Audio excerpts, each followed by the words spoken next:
ஒரு காரியத்துக்காக அழுங்கள் என்று சொல்லுகிறார். ஸ்திரீயே ஏன் அழுகிறாய் என்று சொன்ன ஆண்டவர் சிலுவையை சுமந்து கொண்டு செல்லும் போது பின்னாடி வந்த எல்லா பெண்களையும் பார்த்து, எனக்காக அழ வேண்டாம், உங்களுக்காகவும் உங்கள் பிள்ளைகளுக்காகவும் அழுங்கள். இன்றைக்கு ஆண்டவர் சொல்கிறார், நீங்கள் அழுங்கன்னு சொல்கிறார். யாருக்காக? உங்கள் குடும்பத்துக்காக அழுங்க, உங்கள் பிள்ளைகளுக்காக அழுங்க. இந்த காரியம் இப்படி இருக்குது, என் பிள்ளையினுடைய வாழ்க்கையில் மாற்றம் வரலையே நினச்சிட்டே இருக்கிறீங்களா?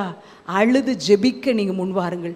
எங்கேயோ ஒரு இடத்துல போஸ்ட் கார்டில் ஜெப குறிப்பை எழுதி போட்டுட்டு நிம்மதியாக இருப்போம். இல்லைங்க, பக்கத்து வீட்டில் உங்கள் கூட பிறந்தவங்க யாருக்காவது ஃபோன் போட்டு இப்படி பண்ணுறாங்க அப்படி பண்ணுறாங்கன்னு சொல்லி நம்ம முடிச்சிருவோமா? இல்லைங்க, ஏசப்பா சமூகத்தில் நீங்கள் உட்காருங்க, உங்கள் பிள்ளைகளுக்காக நீங்கள் அழுங்க. காலம் மோசமான காலத்தில் இருக்கிறோம். ஆணும் திருமணம் செய்து கொள்ளக்கூடிய காலத்தில் இருக்கிறோம். ஒரு ஜெப குறிப்பு வந்தது. தமிழர் இந்தியாவில் தமிழ் நாட்டுக்காரர் வெளிநாட்டில் வசிக்கிற ஒருவரிடத்தில் இருந்து ஜெப குறிப்பு வந்தது. என் மகன் திருமணம் பண்ணணும்னு சொல்லி ஜோமனுங்க. அது எதுக்காக குறிப்பான? ஒரு பெண்ணை திருமணம் பண்ணணும்னு ஜோமனுங்க.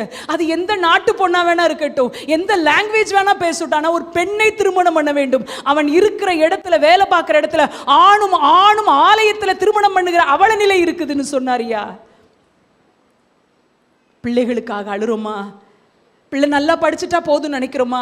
அந்த கோச்சிங் இந்த கோச்சிங் விட்டுட்டா நம்ம போதும், அங்கே வாங்கி லோனை வாங்கி ஒரு நல்ல காலேஜில் சேர்த்தா போதும் நினைக்கிறோமா? இல்லைங்க, நீங்களும் நானும் நம்ம பிள்ளைகளுக்காக நல்ல கோர்ஸில் சேர்க்கமோ இல்லையோ, அவங்களுக்காக சொத்துக்களை சேர்த்து வைக்கிறோமோ இல்லையோ, ஒன்றுமே இல்லட்டாலும் கர்த்தருக்கு பயப்படுகிற பயத்தை என்னுடைய பிள்ளைகளுக்குள்ள நான் வச்சுட்டா போதும், வாழ்க்கையின் எந்த மூலையில் இருந்தாலும் கர்த்தர் அவனை ஆசீர்வதித்து விடுவார்.